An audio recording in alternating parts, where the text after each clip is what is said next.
Hi friends, कैसे हैं आप लोग। उम्मीद करते हैं बहुत ही अच्छे होंगे। दोस्तों, आज आप लोगों के बीच में नीलिट ओ लेवल कोर्स का एक बहुत ही महत्वपूर्ण भाग लेके आया हूँ। जी हाँ दोस्तों, ये भाग 10 है और इसका विषय है दोस्तों information technology tools and network basics. दोस्तों, आप लोग जानते होंगे कि जो ओ लेवल का कोर्स होता है उसमें जो फर्स्ट पेपर होता है उसे M1R5 के नाम से जाना जाता है। इसी विषय पे दोस्तों आज हम लोग कुछ महत्वपूर्ण प्रश्न पे विस्तृत रूप से व्याख्या के साथ चर्चा करेंगे।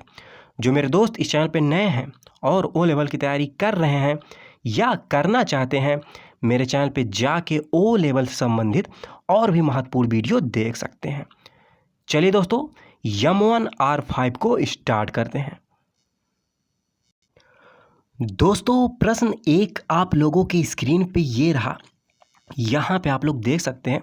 दोस्तों, ये बहुत ही इंपॉर्टेंट प्रश्न है और इससे पहले ओ लेवल जनवरी 2021 में भी आ चुका है। ये प्रश्न दोस्तों कह रहा है कि निम्नलिखित फाइल विस्तार में से कौन यह सूचित करता है कि फाइल पेंट में बनाई गई है। दोस्तों, पेंट का मतलब है MS पेंट, ये भी आप लोग याद रखिएगा, यानी कि दोस्तों माइक्रोसॉफ्ट पेंट की बात कर रहा है। ऑप्शन ए कह रहा है BMP, ऑप्शन बी कह रहा है DOC, ऑप्शन सी कह रहा है STK, ऑप्शन डी कह रहा है PPT। सबसे पहले चलिए दोस्तों हम लोग इस प्रश्न का राइट आंसर जानते हैं। इसके बाद दोस्तों इसकी थोड़ी व्याख्या भी देखेंगे।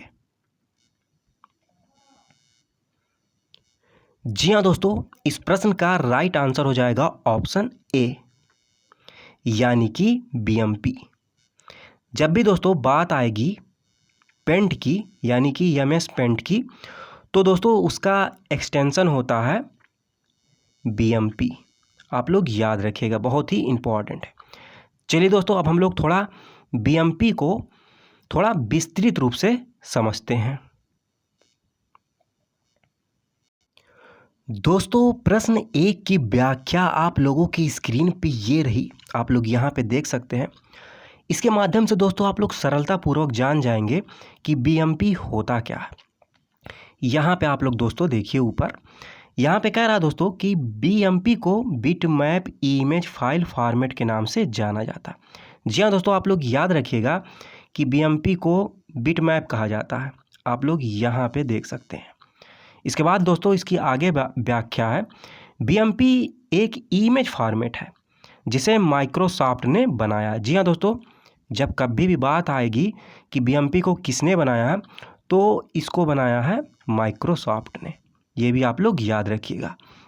आगे इसकी व्याख्या दोस्तों, अगर आपने माइक्रोसॉफ्ट का पेंट इस्तेमाल किया है तो आपको पता होगा जब आप माइक्रोसॉफ्ट पेंट में कोई भी इमेज को सेव करते हैं तो वह BMP फाइल फॉर्मेट में सेव करता है। दोस्तों ये बहुत ही इम्पॉर्टेंट है, आप लोग याद रखिएगा कि पेंट का जो एक्सटेंशन होता है दोस्तों वो होता है BMP। यहाँ पे आप लोग देख सकते हैं। ये थी दोस्तों प्रश्न 1 की कुछ महत्वपूर्ण व्याख्या। चलिए दोस्तों प्रश्न 2 देखते हैं। दोस्तों, प्रश्न 2 आप लोगों की स्क्रीन पे ये रहा, आप लोग यहाँ पे देख सकते हैं। दोस्तों ये भी बहुत ही अच्छा प्रश्न है और इससे पहले भी ये ओ लेवल जनवरी 2021 में आ चुका है। ये प्रश्न दोस्तों कह रहा है कि ट्विटर डैश का उदाहरण है, यानी कि दोस्तों कहने का मतलब ये है कि ट्विटर सामान्य रूप से किसका एग्जाम्पल माना जाता है। ऑप्शन ए कह रहा है ईमेल प्रणाली, ऑप्शन बी कह रहा है सिस्टम एप्लीकेशन, ऑप्शन सी कह रहा है सोशल नेटवर्किंग और ऑप्शन डी कह रहा है वेब URL। चलिए दोस्तों, सबसे पहले हम लोग इस प्रश्न का राइट आंसर जानते हैं। इसके बाद दोस्तों इसकी कुछ व्याख्या भी देखेंगे।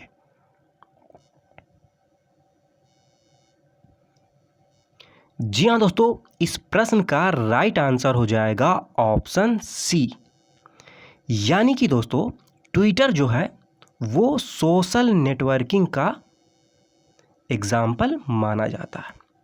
अब चलिए दोस्तों हम लोग थोड़ा सा सोशल नेटवर्किंग को थोड़ा विस्तृत रूप से समझते हैं। दोस्तों प्रश्न 2 की व्याख्या आप लोगों की स्क्रीन पे ये रही, यहाँ पे आप लोग देख सकते हैं। इसके व्याख्या के द्वारा दोस्तों आप लोग सरलतापूर्वक जान जाएंगे कि सोशल नेटवर्किंग होता क्या है। बहुत ही इम्पॉर्टेंट दोस्तों ये टॉपिक है सोशल नेटवर्किंग।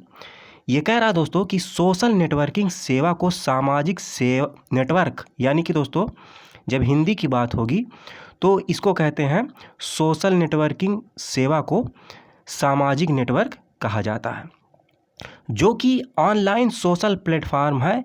इसके माध्यम से आप सामाजिक कार्य कर सकते हैं। सोशल नेटवर्किंग के प्रयोग द्वारा आप फोटो हुआ, वीडियो हुआ या कोई भी लिंक हुआ आदि शेयर कर सकते हैं सरलतापूर्वक। इसके बाद दोस्तों बहुत ही इम्पॉर्टेंट है कुछ लोकप्रिय सोशल नेटवर्क, आप लोग याद रखिएगा, बहुत ही इम्पॉर्टेंट है दोस्तों। जितने भी हैं यहाँ पे आप लोग देख सकते हैं। जैसे दोस्तों ट्विटर हो गया, फेसबुक हो गया, इंस्टाग्राम हो गया, स्नैपचैट हो गया, माई स्पेस हो गया। ये सभी दोस्तों जितने भी हैं ये सोशल नेटवर्क, यानी कि दोस्तों इसके माध्यम से आप लोग सामाजिक कार्य कर सकते हैं। बहुत ही इम्पॉर्टेंट है दोस्तों, एक एक आप लोग याद रखिएगा। चलिए दोस्तों प्रश्न 3 देखते हैं। दोस्तों प्रश्न 3 आप लोगों की स्क्रीन पे ये रहा, आप लोग यहाँ पे देख सकते हैं। दोस्तों बहुत ही इम्पॉर्टेंट प्रश्न है और इससे पहले ये ओ लेवल जुलाई 2018 में भी आ चुका है। ये प्रश्न दोस्तों कह रहा है कि कौन सा एक मेमोरी का प्रकार नहीं है। ऑप्शन ए कह रहा है रैम, ऑप्शन बी कह रहा है कैश, ऑप्शन सी कह रहा है EEPROM और ऑप्शन डी कह रहा है जॉयस्टिक। चलिए दोस्तों सबसे पहले हम लोग इस प्रश्न का राइट आंसर जानते हैं। इसके बाद दोस्तों थोड़ी इस प्रश्न की व्याख्या भी देखेंगे।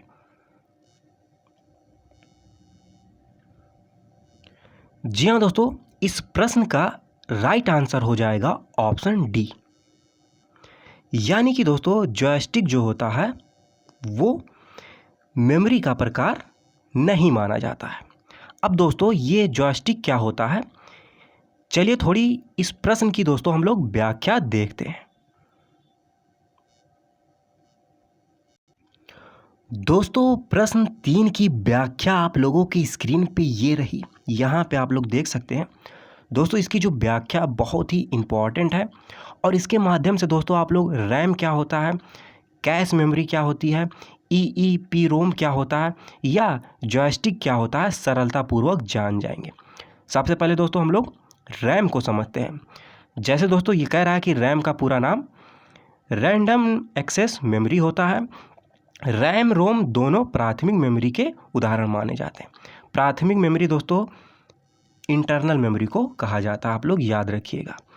रैम एक वोलेटाइल मेमोरी है। जी हाँ दोस्तों, रैम जो होता है वो वोलेटाइल मेमोरी होता है, ये भी आप लोग याद रखिएगा, बहुत ही इम्पॉर्टेंट ये लाइन है।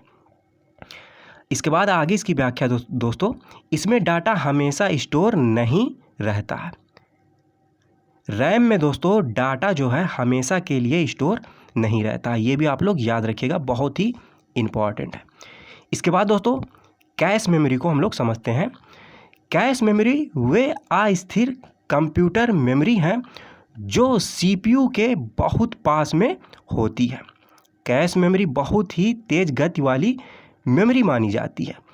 यह मेमोरी काफ़ी महंगी होती है। दोस्तों बहुत ही इम्पॉर्टेंट है, इसकी यहाँ पे आप लोग याद रखिएगा। कैश मेमोरी जो होती है दोस्तों, इसकी गति जो होती है, स्पीड जो होती है, बहुत तेज़ मानी जाती है। और दोस्तों ये प्रश्न भी एग्ज़ाम में पूछा जाता है कि किस मेमोरी की गति जो होती है वो तेज़ होती है। तो कैश मेमोरी जो होती है दोस्तों, उसकी जो गति होती है तेज़ होती है, आप लोग याद रखिएगा। इसके बाद दोस्तों EEPROM को हम लोग समझते हैं। इसका दोस्तों पूरा नाम होता है electrically erasable programmable read only memory. यह एक नॉन वोलेटाइल मेमोरी मानी जाती है। जब दोस्तों बात होगी रोम की तो वो नॉन वोलेटाइल होता है मेमोरी, और जब रैम की बात होगी तो वो वोलेटाइल मेमोरी होती है। इसके बाद दोस्तों लास्ट में है जॉयस्टिक, इसको भी हम लोग समझ लेते हैं। जॉयस्टिक एक इनपुट डिवाइस है। दोस्तों कभी कभी ये भी प्रश्न पूछता है कि इनपुट डिवाइस पहचानिए, या दे देता है कि कौन सा इनपुट डिवाइस है। तो दोस्तों आप लोग याद रखिएगा, जॉयस्टिक जो होता है वो इनपुट डिवाइस होता है। इसका प्रयोग सामान्य रूप से वीडियो गेम में किया जाता है।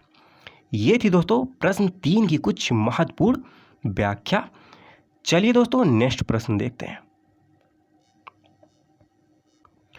दोस्तों प्रश्न 4 आप लोगों की स्क्रीन पे ये रहा। यहाँ पे आप लोग देख सकते हैं, बहुत ही अच्छा प्रश्न है दोस्तों।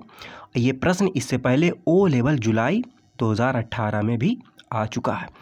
ये प्रश्न दोस्तों कह रहा है कि वर्ड एनकोडिंग मानक कौन सा है जो प्रत्येक वर्ण की विशिष्ट संख्या प्रदान करता है। यहाँ पे दोस्तों 4 ऑप्शन है, आप लोग देख सकते हैं। चलिए सबसे पहले हम लोग दोस्तों प्रश्न 4 का राइट आंसर जानते हैं। इसके बाद दोस्तों इसकी थोड़ी व्याख्या भी देखेंगे। जी हाँ दोस्तों, इस प्रश्न का राइट आंसर हो जाएगा ऑप्शन बी, यानी कि दोस्तों ASCII। इसको दोस्तों आस्की के नाम से भी जाना जाता है। आप लोग ये भी जाने रहिएगा, आस्की इसे ही कहा जाता है। और इस प्रश्न का दोस्तों राइट आंसर हो जाएगा ऑप्शन बी। चलिए दोस्तों अब हम लोग थोड़ा ASCII को थोड़ा व्याख्या के साथ समझते हैं। दोस्तों प्रश्न 4 की व्याख्या आप लोगों की स्क्रीन पे ये रही। यहाँ पे आप लोग देख सकते हैं।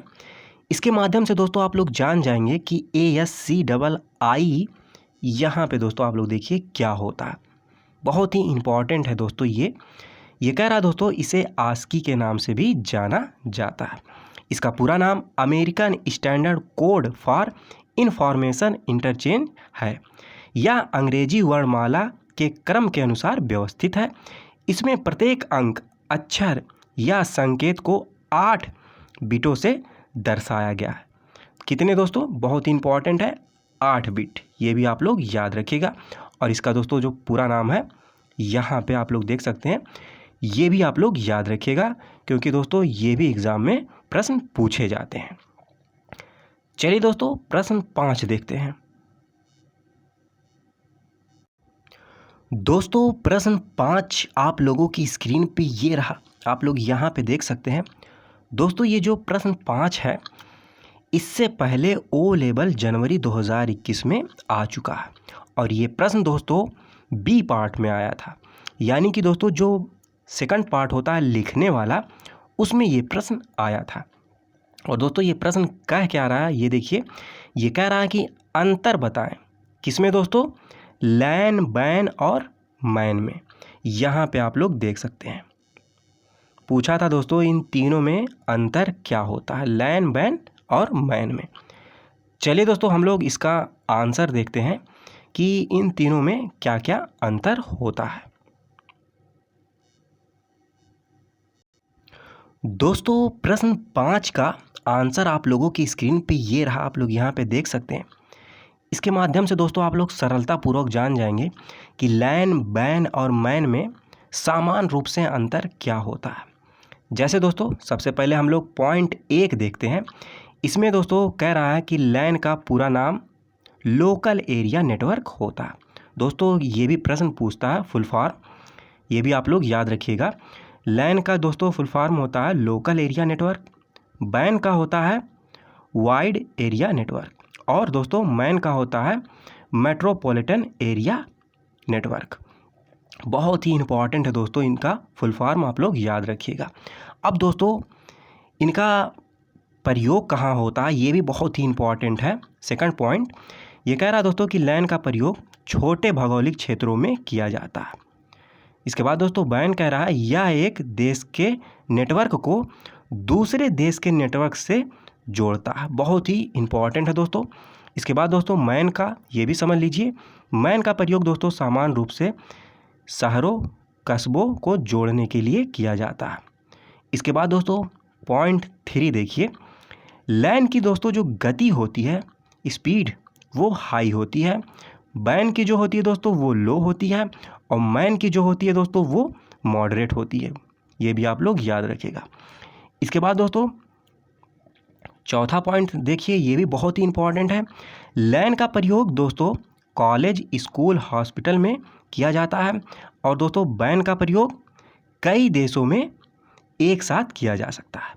और इसके बाद दोस्तों मैन का प्रयोग समान रूप से शहरों के पूरे क्षेत्र के लिए किया जाता है। बहुत ही इम्पॉर्टेंट है दोस्तों, आप लोग इसका स्क्रीनशॉट भी ले सकते हैं। ये थे दोस्तों कुछ प्रश्न व्याख्या के साथ। चलिए दोस्तों अब कुछ प्रश्न और देख लेते हैं वन लाइनर के रूप में, जो कि दोस्तों ओ लेवल के एग्ज़ाम की दृष्टि से बहुत ही इम्पॉर्टेंट है। दोस्तों कुछ अन्य महत्वपूर्ण प्रश्न आप लोगों की स्क्रीन पे ये रहा, आप लोग यहाँ पे देख सकते हैं। इसमें दोस्तों जो 5 प्रश्न दिख रहे हैं ये भी दोस्तों ओ लेवल के एग्ज़ाम की दृष्टि से बहुत ही इम्पॉर्टेंट है। जैसे दोस्तों पहला प्रश्न कह रहा है कंप्यूटर का कोई भी भाग जिसे आप भौतिक रूप से स्पर्श कर सकते हैं उसको दोस्तों क्या कहते हैं? इसको हार्डवेयर कहते हैं, आप लोग जान लीजिए। जिसको दोस्तों स्पर्श कर सकते हैं यानी कि छू सकते हैं हार्डवेयर होता है, जिसको केवल दोस्तों देख सकते हैं वो सॉफ्टवेयर में आता है। और इससे पहले भी दोस्तों ये ओ लेवल जनवरी 2021 में आ चुका है। इसके बाद दोस्तों सेकंड प्रश्न देखिए, ये भी बहुत ही इम्पॉर्टेंट है, कई बार एग्ज़ाम में आ चुका है। ये कह रहा दोस्तों लोकप्रिय RDBMS दोस्तों ये क्या होता है? ये ओरेकल है। और इससे पहले भी ये ओ लेवल जुलाई 2019 में आ चुका है, बहुत ही इम्पॉर्टेंट है दोस्तों। इसके बाद दोस्तों प्रश्न 3 देखिए, ये कह रहा है जीमेल दोस्तों होता क्या है? ये ईमेल प्रणाली है। और इससे पहले भी दोस्तों ये ओ लेवल जनवरी 2021 में आ चुका है। इसके बाद दोस्तों प्रश्न 4 देखिए, बहुत ही इम्पॉर्टेंट है। ये कह रहा है दोस्तों कि एक CD-ROM ड्राइव पर 52x का लेबल लगा होता है, यहाँ पर 52x डैश का एक माप है, तो ये होता है दोस्तों डेटा अंतरण दर। और इससे पहले भी दोस्तों ये ओ लेवल जुलाई 2019 में आ चुका है, बहुत ही इम्पॉर्टेंट प्रश्न है। इसके बाद दोस्तों प्रश्न 5 देखिए, ये कह रहा है कि एक सुपर कंप्यूटर की गति डैश में मापी जाती है, तो दोस्तों किस में मापते हैं इसको? नैनो सेकेंड या पिको सेकेंड, यहाँ पे आप लोग देख सकते हैं। और इससे पहले दोस्तों ये प्रश्न ओ लेवल जनवरी 2019 में आ चुका है, यहाँ पे आप लोग देख सकते हैं।